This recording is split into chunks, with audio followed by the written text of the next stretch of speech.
2025 నాటికి మన దేశంలో ఉన్న మొత్తం న్యాయస్థానాలు అన్నిట్లో కలిపి ఎన్ని పెండింగ్ కేసులు ఉన్నాయో మీకు తెలుసా? 1000 కాదు, 2000 కాదు, ఏకంగా 5,20,00,000 కేసులు పెండింగ్లో ఉన్నాయి.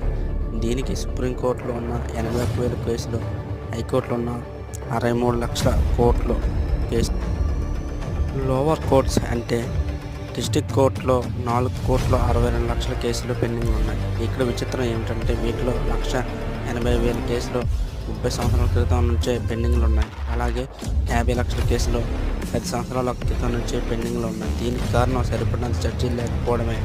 లా కమిషన్ ప్రకారం ప్రతి 10 సంవత్సరాల మందికి 50 మంది జడ్జీలు ఉండాలి.